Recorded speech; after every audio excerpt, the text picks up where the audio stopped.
Compliment of the season and welcome to the 6th edition on News Central TV. Broadcasting live from our studios in Abuja. Welcome, I'm Tthe EFCC and our top stories at this hour.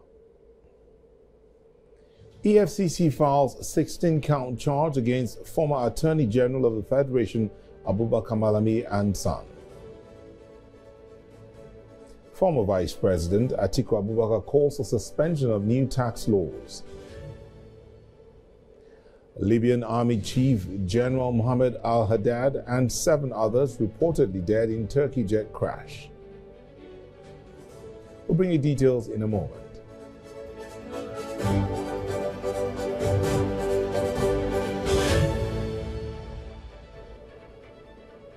The FCT Police Command says it has handled about 300 crime cases between October and November, arresting 160 suspects for offenses ranging from kidnapping and armed robbery to one-chance operations, illegal firearms and drug crimes. The Commissioner of Police, Miller Dantawe, who took office in October, explained in Abuja that the command has neutralized 9 armed suspects, charged 96 to court and already secured 60 convictions. He added that the police recovered over 15 million naira in cash, 14 vehicles and 86 bags of Indian hemp, several firearms and live rounds, and rescued 24 kidnapped victims, among other successes. Armed robbery cases recorded during the time under review stood at 62, resulting in the arrest of 38 suspects. These operations led to the dismantling of several armed robbery syndicates and recovery of firearms and live ammunition. Cases of one-chance robbery recorded during the period stood at 26, resulting in the arrest of 38 suspects. These operations led to the dismantling of several armed robbery syndicates and recovery of firearms and ammunition. Car theft and vehicle snatching cases recorded during the time under review stood at 35, with 11 suspects arrested. Significant recoveries were recorded during the period under review, and they include 21 AK-47 rifles, 10 shotguns, 1 K2 rifle, 37 locally made pistols, 31 locally fabricated firearms, 4 magazines, 13 knives, 7 cutlasses, 2 long scaffold rods. So it's the festive season. I mean, tomorrow is Christmas, and what better way to help you enjoy your Christmas than to let you know that the police is on hand and ensuring that everywhere you're covered on every side, or as much as possible, even though you have your own responsibility as a citizen to also look out and be security conscious. I'm being joined in the studio by Benjamin Hundeyin, Force Public Relations Officer and Chief Superintendent of Police of Nigeria Police Force. Thank you for joining us. Thank you for having me. Good evening. Good evening. So we're listening to the Commissioner of Police, the FCT. I know you're not of the FCT, but you all work together. So the data he reeled out, the successes he reeled out, and according to the report from our correspondent there, and other successes. Let's start with those reports between October and December. That's what he gave there. This is Christmas, and some will say that around this period there's usually an increase in the crime rate. What's the police planning? Thank you very much. The Ember months naturally experiences increased human movement, increased transactions, increased vehicular movements. Everything is increased during the Ember period. So it's natural that crime and criminality too might want to go up. So, and this is something we expected, because this is not the first time we would provide security for Yuletide, for Ember months. We know the trends, we know the statistics. So long before now, we started planning for this. The IGP Kayode Egbetokun actually met with Assistant Inspectors General of Police, Commissioners of Police, and gave them directives to ensure maximum deployment of officers, of operational assets, and other resources towards ensuring that the increased activities during the months don't translate to increased crime. Indeed. It's really interesting. But let's look at it from this side. Now, at one time, the president gave a directive that police on personal protection should be withdrawn. So does that mean that we have more numbers to deploy now, even in the face of the security concerns? Oh, definitely. That directive has been complied with. Many officers have been withdrawn. As I speak now, many of them are undergoing training.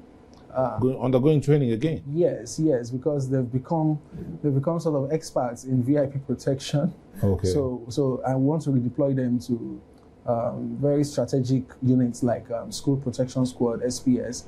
We want to take some of them to the northeast. So they need to kind of, in quotes, recalibrate their brains to move away from VIP protection to protection for the populace. So they're undergoing training, just a few weeks.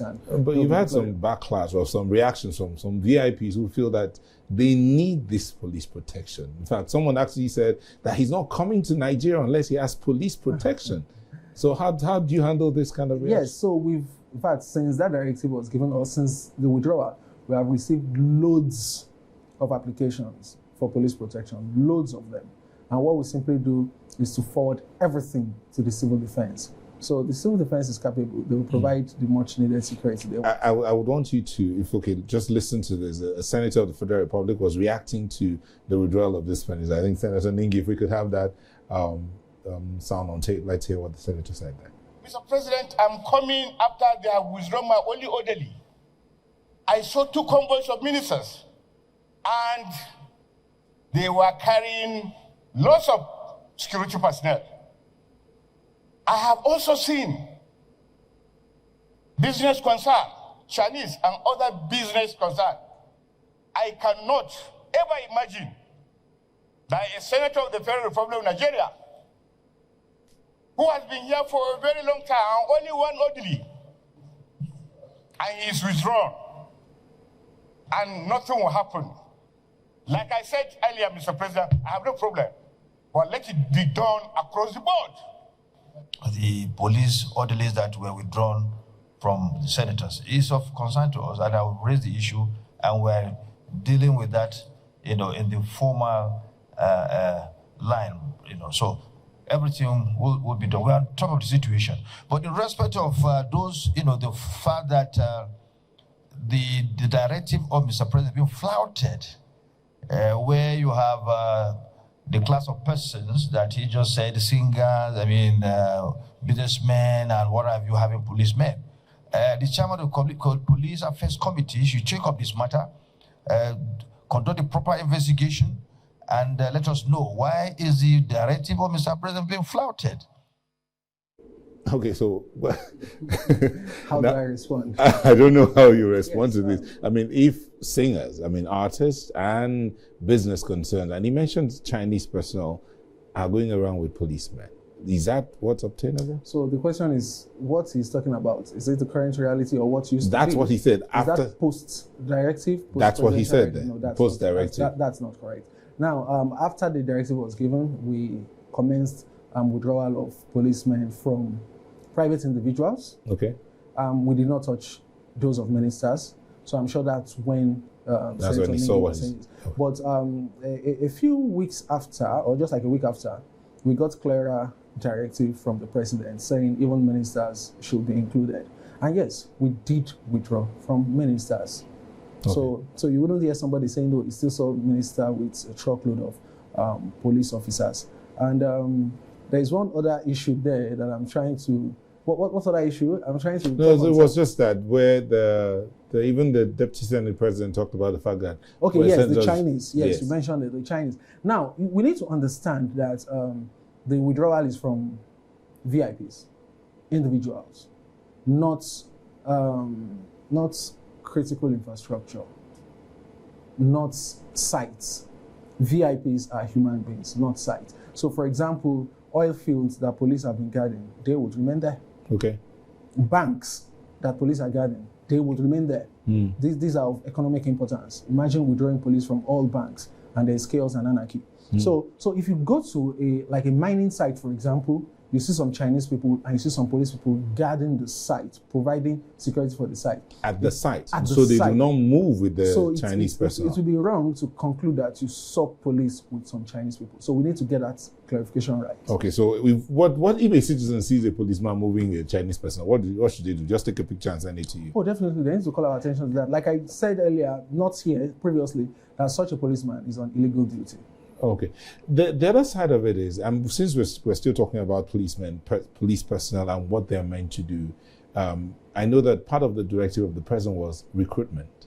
Is that happening? Yes, the forms are out. The site is open right now. It hasn't closed, and people are applying. 50,000 police officers to be recruited. Wow. That's going on.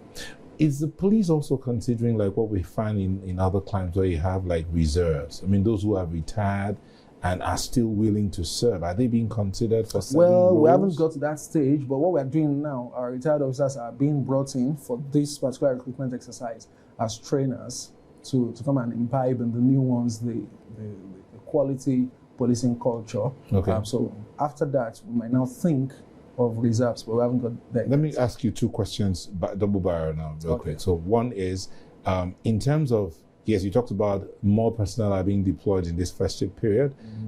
Would their welfare be catered for adequately? Because sometimes that's a problem, where some feel like, they can get something extra from this individual, so let's hang around this individual, and then they're supposed to be watching another area and they don't go there. That's on one side. So the question of welfare, would that be adequately catered for? And then the second question is, what message would you have for Nigerians and indeed those watching you out there? Well, talking about welfare, we need to get it right.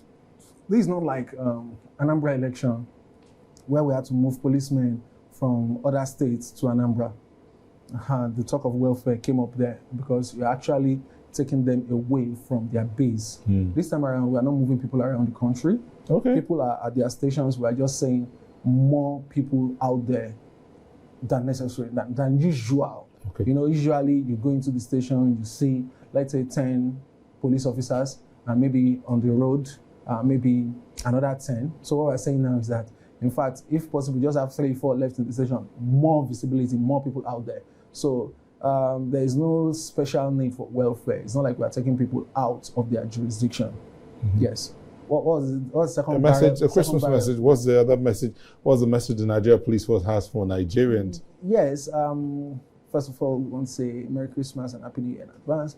And we'd like to let you know that security is actually everybody's business. It's a collective responsibility. So if you see something, please say something to enable us to take proper action. Thank you. If I say something, I'm covered, right? I will not be harassed. Oh, in fact, we would appreciate you for saying something and saving people's lives. Oh, you heard that. It says they will appreciate you. What kind of appreciation would that be? Thank you so much for coming in today. Mr. Benjamin Hundeyin, Force Public Relations Officer and the Chief Superintendent of the Police of the Nigeria Police Force. Thank you for coming in today. I wish you a Merry Christmas and a Happy New Year. Thank you.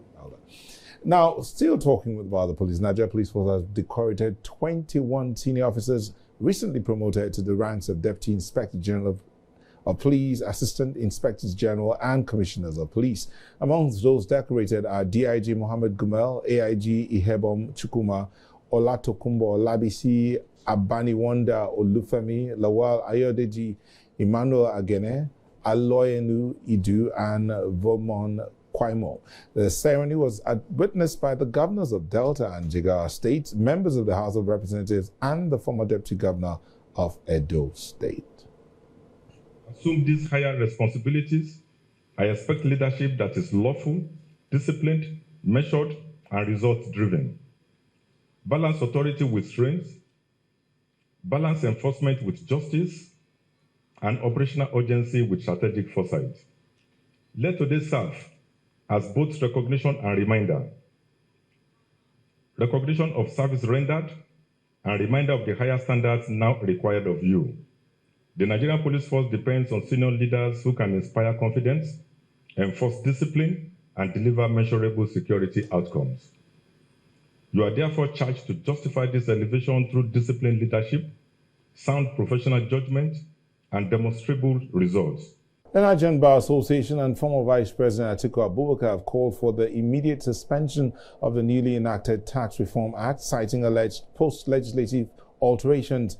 The NBA President Mazi Afam Oshigwe said the purported changes undermine legislative transparency and could erode public confidence in Nigeria's lawmaking process. He urged a full open investigation before the laws are implemented. Alhaji Atiku Abubakar alleged that the executive inserted coercive enforcement powers, increased financial obligations, and removed key accountability measures without parliamentary approval. He warned that such actions threaten legislative supremacy and urged that citizens be empowered to generate revenue through productivity, especially as unemployment remains alarmingly high. Meanwhile, the former Senate leader Ali Ndume has asked President Bola Tinubu to suspend the new reforms law, citing claims that they were altered after legislative approval. In a statement from Abuja on Wednesday, Senator Ndume called for an ad hoc committee to probe the allegations. His call comes as opposition figures and civil society groups, including the Nigerian Bar Association, also demanded a full and transparent inquiry. Ali Ndume warned that pushing ahead with the reforms while the claims remain unresolved could erode public trust and weaken the legitimacy of the lawmaking process.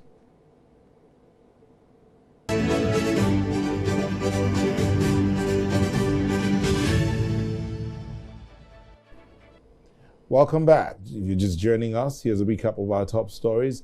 EFCC files 16-count charge against former Attorney General of the Federation Abubakar Malami and son. Former Vice President Atiku Abubakar calls for suspension of new tax laws. And Libyan Army Chief General Mohammed al-Haddad and 7 others reportedly dead in Turkey jet crash.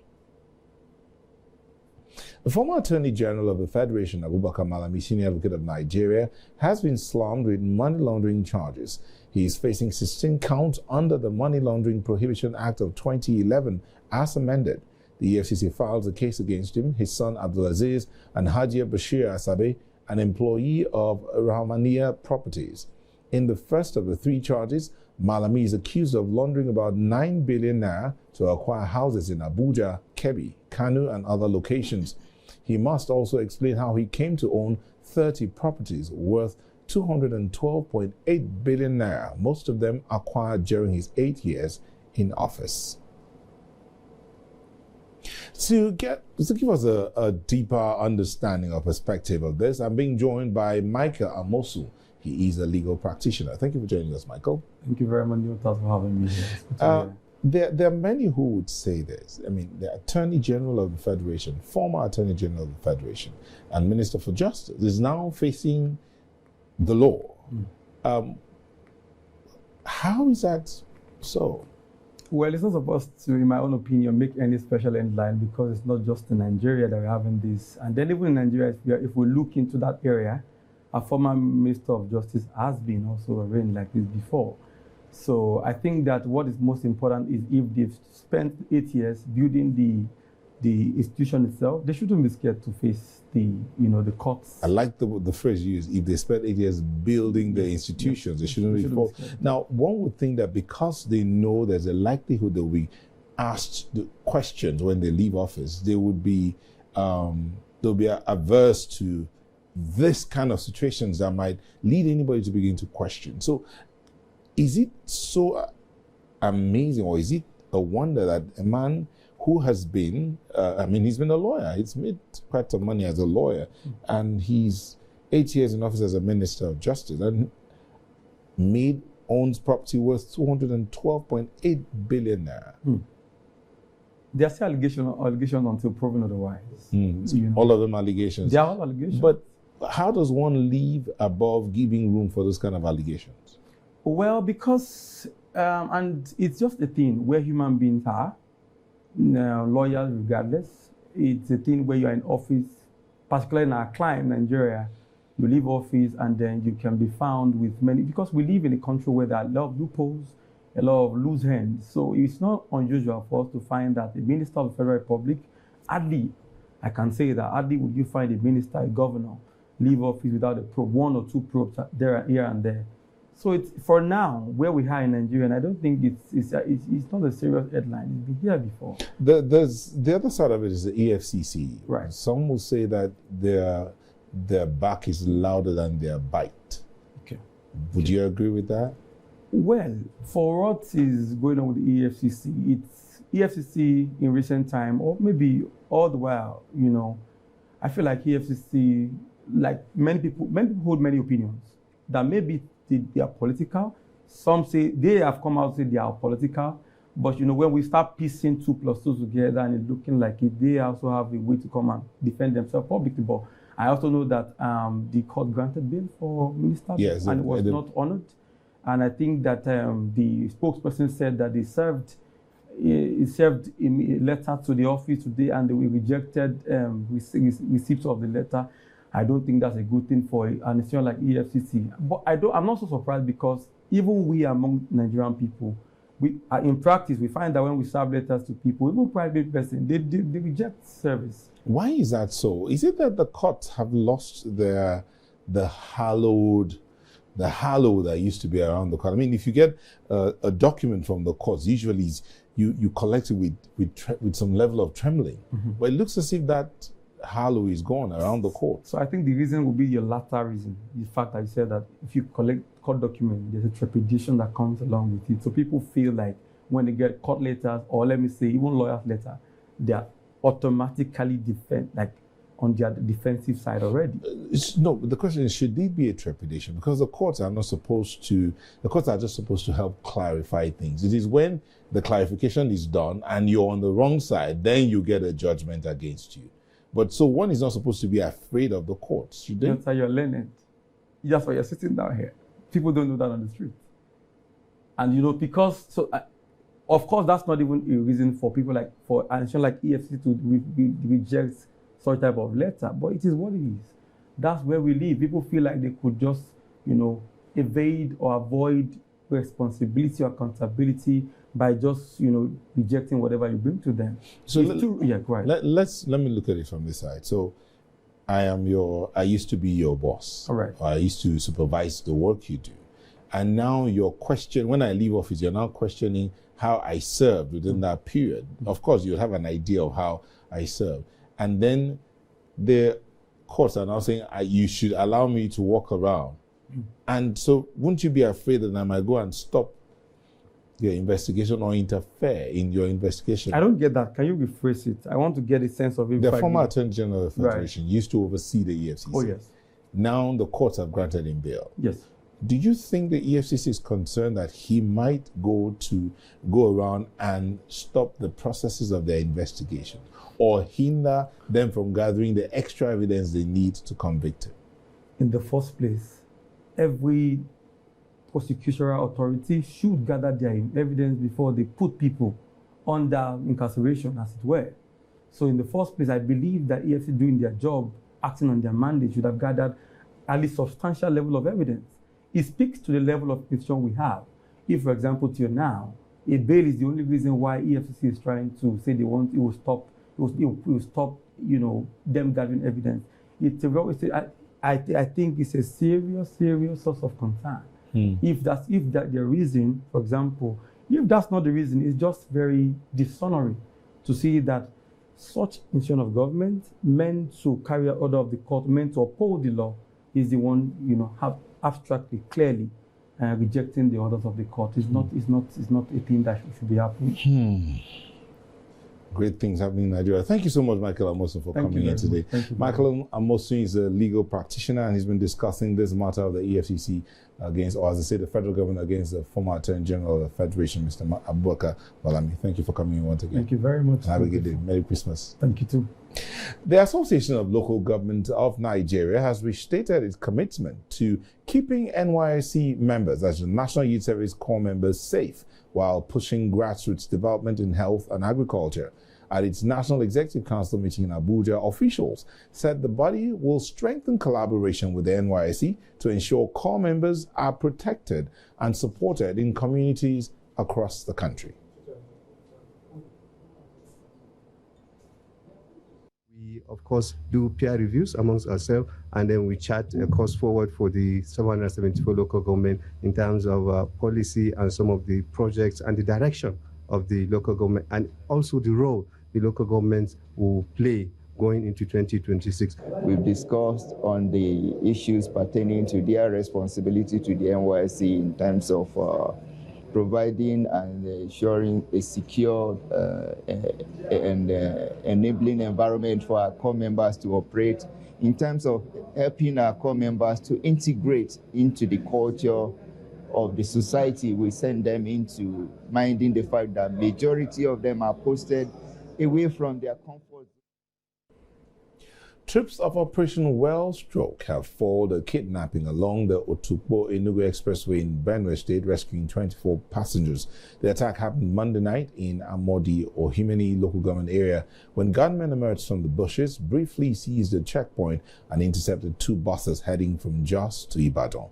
Soldiers on patrol responded quickly, engaging the assailants in a gunfight that forced them to flee and abandon their captives. 15 passengers were freed immediately, while follow-up operations rescued more adults and minors.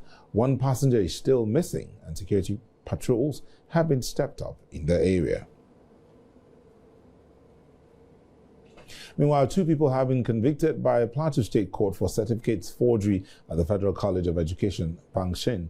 The acting vice chancellor of the institution, Professor Jere Nzaga, who revealed this while briefing journalists in Jos, the state capital, says one of the convicts was also guilty of being in possession of the institution's formal embossed stamp. Professor Nzaga added that the essence of bringing this to the public domain is in line with its zero-tolerance stance for corruption and its position in entrenching transparency, accountability, and trust, which remain the core values of the institution.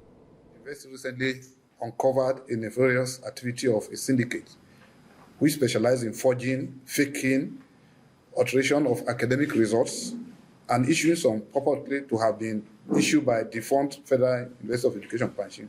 This development is both disturbing and unacceptable to the university management.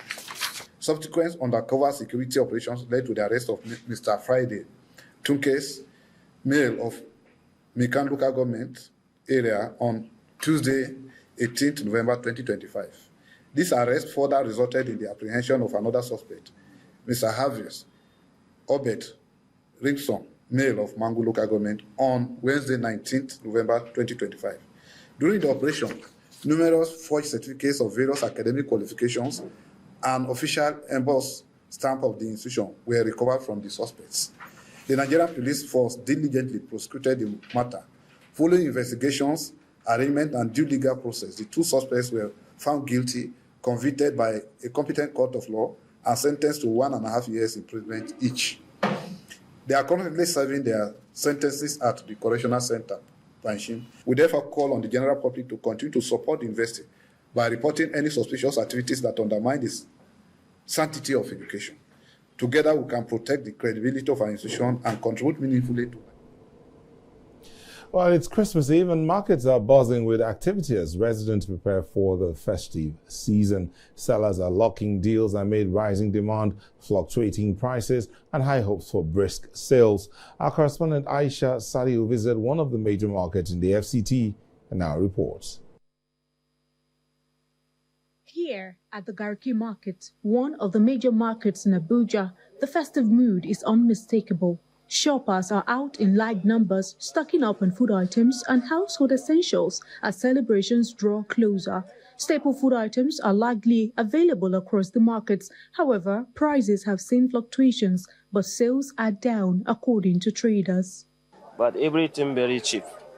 Like yam now before last year is 25. This year is 12,000, 16,000, but no market. Like onions, last year is how much? Is about 13, 15,000. This year is 4,000. Very cheap.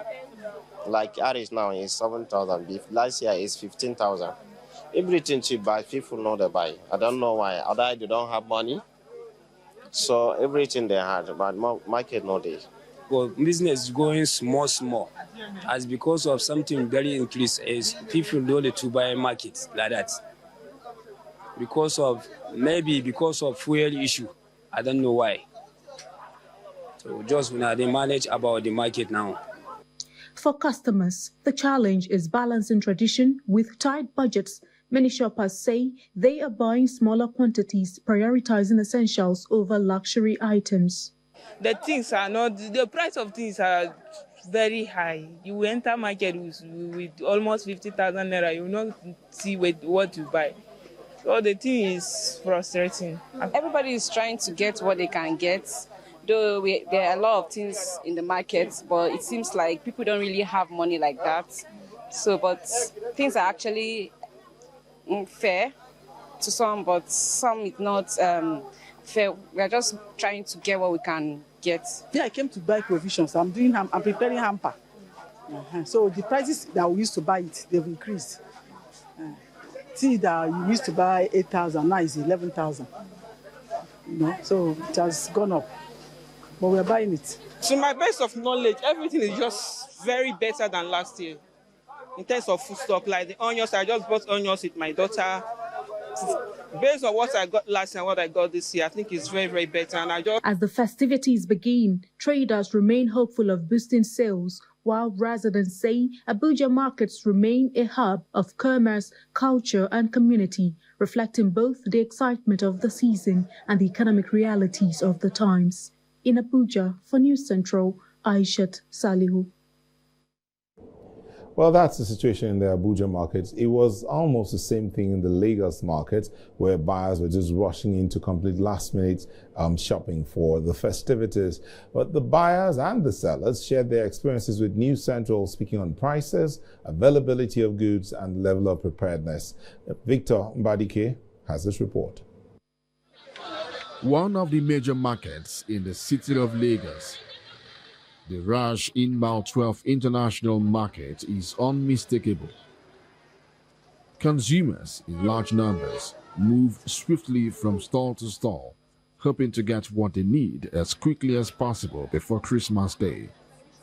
Despite concerns about rising costs, truckloads of food items and household commodities continue to arrive from different parts of the country, helping to keep the markets well stocked. But for buyers, the experience is mixed. The amount we used to get it is not what we are getting it for today. But at least we have the money that we can be able to afford it. So that's the most important one. There's no difference though. It's the normal rice you're cooking in your house, the normal fried rice. The only difference is you have more people coming to visit you. That is the only different part in Christmas. Most important thing is that we are alive to celebrate it. And we are thanking God for that. Like rice, like beans, like gari, all those things have come down more than before. Because last season, we buy that rice is about 90,000. 90, but this year is around 50 something. So we can give glory to God about that. But only that the money is not circulating. That is the only problem we have. What they are calling 4,000 naira now should be around 1,500 or 2,000 naira maximum. They will say something like this for you, 2,000 naira. But now they are telling, in fact, the guy is being kind to me to call it 4,000. He was insisting on 5,000 naira. This one now is telling me 500. How much did you buy it before? Before it just maybe 200, 150. Then, as of last year, 200. The traders are not left out of the festive pressure. By this time last year, that the first time, but yeah, you can't look on para. Only bandits, no pariwo. I want to loco, or if you want loco, I want you what a man travel at Lora that I'm a while do. Elomia must quaco. Macanote, more money. Macanote, such two costs. This and that, but this much, this year I see for that tomorrow. But last year it cost well, but this year it costs. Make it for less. Therefore, if you less, it's not to go good for Nigeria. Only that for a motor, if you less, not to go good, market go cheap. While prices remain a concern for many shoppers, the steady flow of goods suggests that availability may not be a challenge this Christmas. In Lagos for News Central, Victor Badike.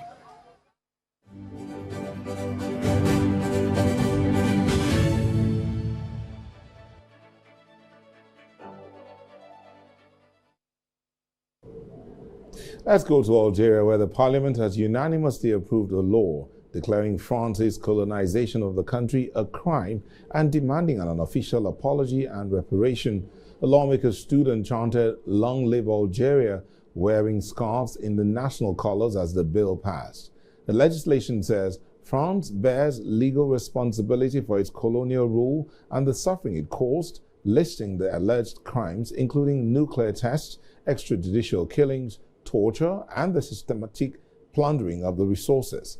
The vote comes amid a growing diplomatic crisis between the two countries.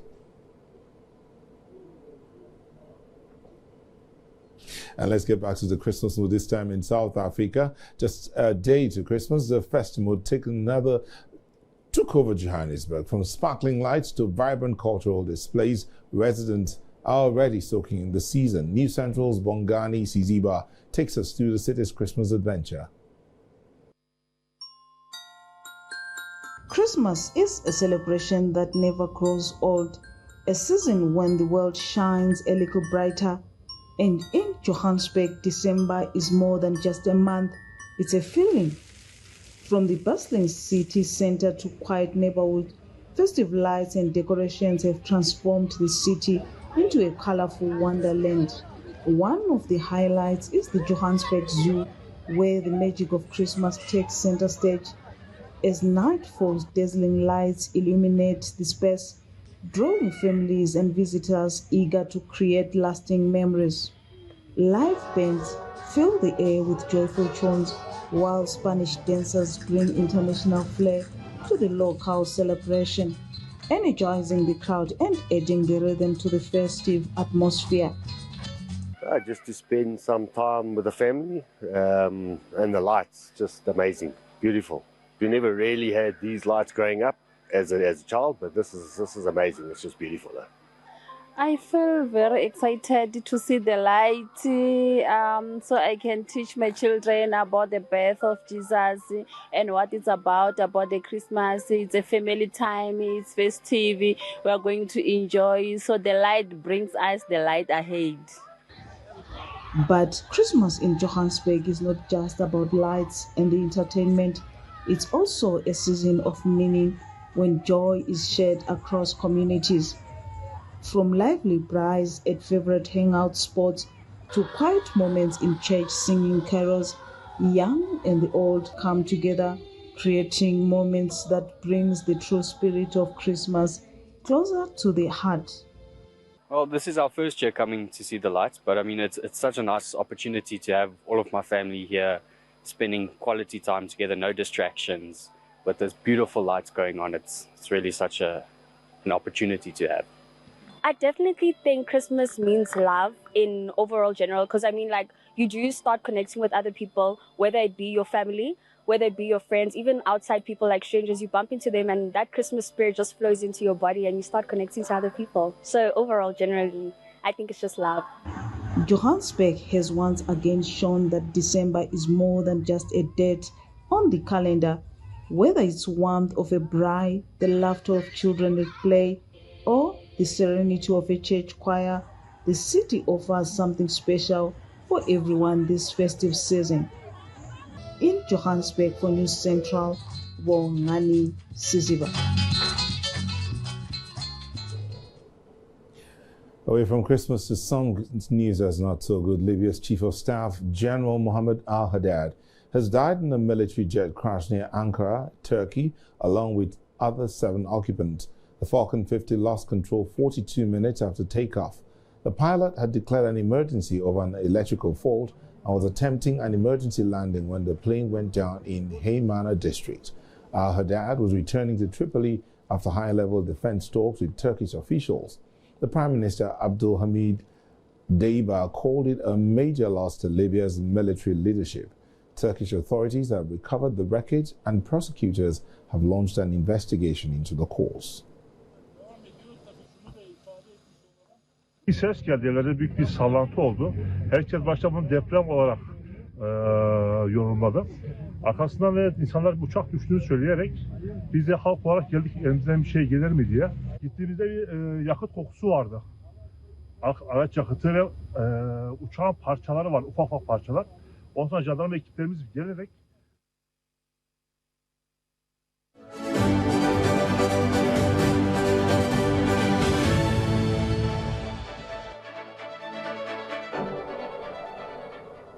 As the 2025 winds down, Nigeria's economy is closing the year on a note defined by aggressive reforms, shifting market dynamics, and renewed local and foreign investment. From record corporate tax mobilization to major energy sector milestones, analysts say the policy choices made this year will shape growth outcomes in the years ahead.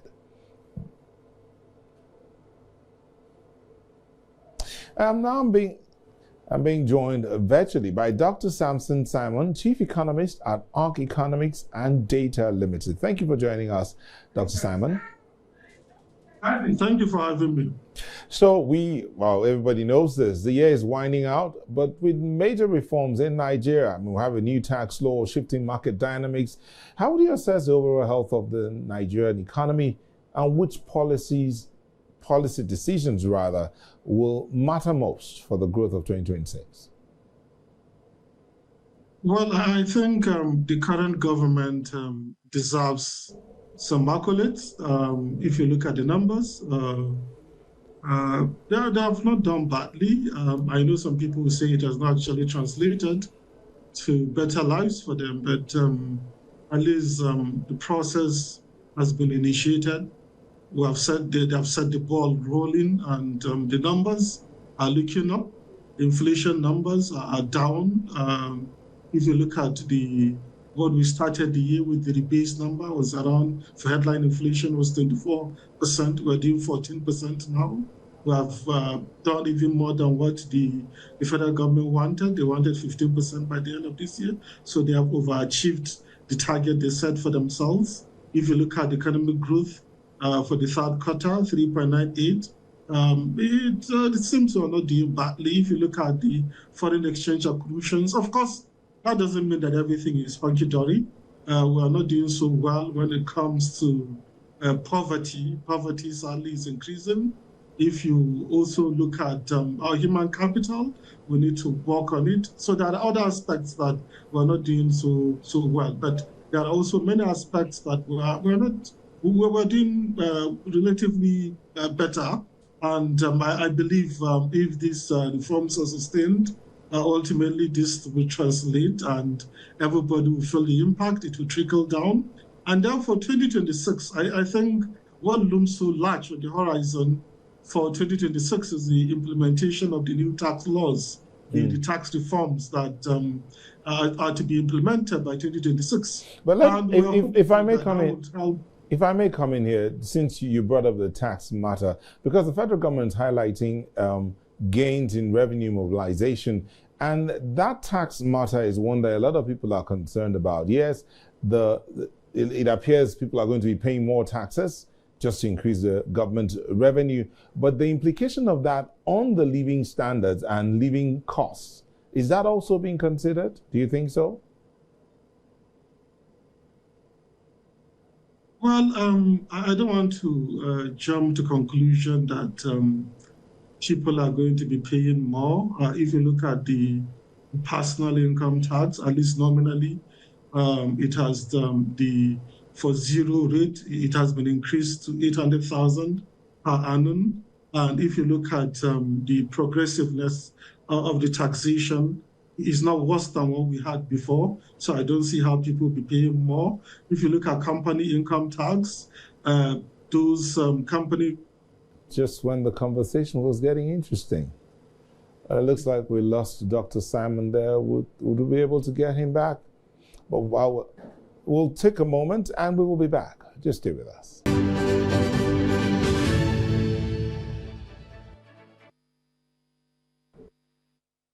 Welcome back. I understand we've gotten Dr. Samson Simon back.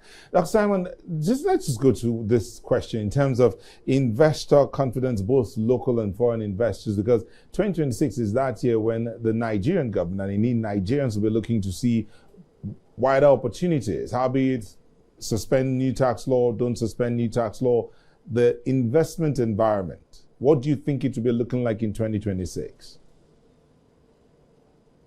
I think the lingering uncertainty around the implementation of the new tax laws has to be resolved. And if I were in the position of the president, I will quickly resolve it again before the 1st of January. It's not difficult. It's just comparing two documents. I believe if you bring all the resources of government, you don't even have to go that far. You can quickly resolve it. Because if you postpone it again, or if it's confirmed to be true, then I think it's going to create more uncertainty. And there's this popular saying that investment is a coward, then it's going to intimidate or it's going to scare investors away. And mind you, we're struggling to attract particularly foreign direct investment. So it doesn't look good. So we have to do everything humanly possible to make the business environment very conducive and very friendly. And one way we can do that is to ensure policy certainty across board. All right, thank you so much. Dr. Samson Simon is the, once I want to be sure I get that, is the Chief Economist at Arc Economics and Data Limited. Thank you so much for today. And Merry Christmas to you and your family. Merry Christmas. Imo State government has empowered 10,000 artisans across the state with tools to boost productivity and reduce poverty. The empowerment program, which cuts across various trades, is part of the administration's efforts to strengthen small-scale businesses and improve livelihoods. Alex Obunaya report. 10,000 artisans from across Imo State will go home with one of these working tools. From bakers, tilers, carpenters, tailors, mechanics, and even food vendors will go home with one of these items, courtesy of the Imo State Governor, Hope Uzodinma, under his renewed empowerment program. It was a moment of excitement for the artisans from trades such as tailoring, carpentry, baking, food vending, and electrical works as they received tools meant to enhance their skills and increase their income.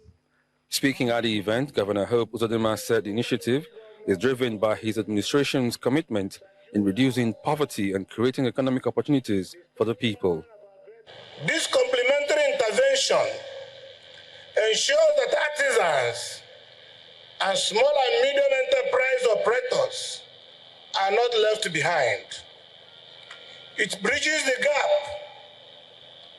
between skills acquisition and economic productivity by providing the tools and foundations required to translate knowledge into tangible business outcomes.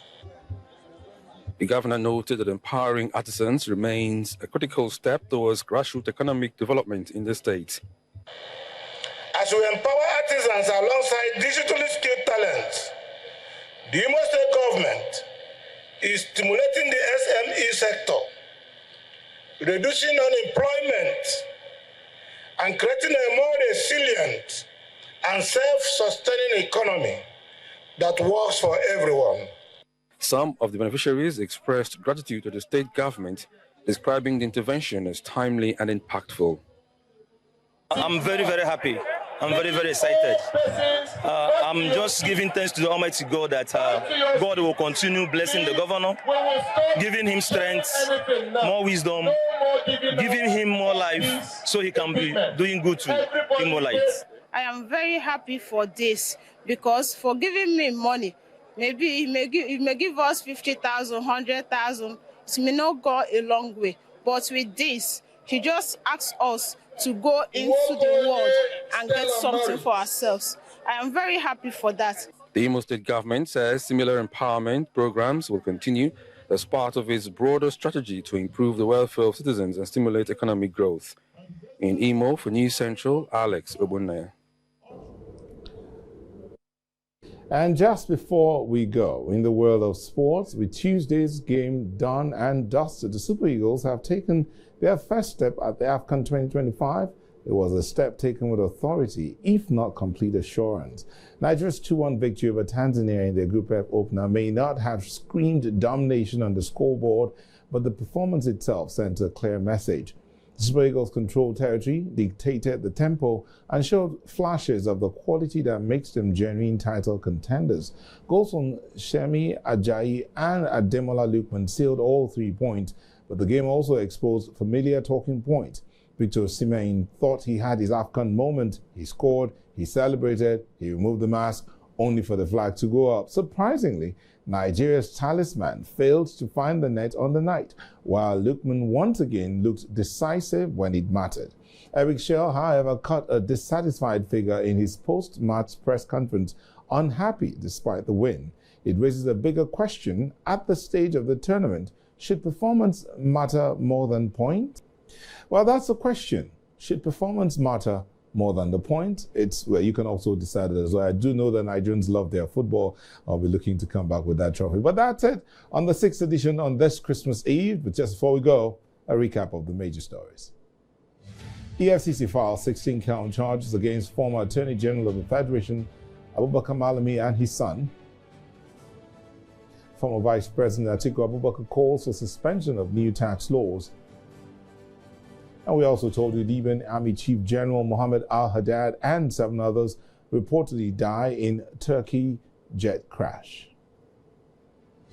We would like to hear from you. Send your eyewitness reports, especially what's going on around you this festive period, to the WhatsApp number on your screen. Follow us on social media. We are at News Central TV. You can watch News Central live on DSTV channel 422, GoTV channel 23, StarTimes channel 274, Avo TV, and YouTube. Many thanks for watching. I'm Tthe EFCC, and see you tomorrow. Yes, Christmas Day, we will be here. Merry Christmas again.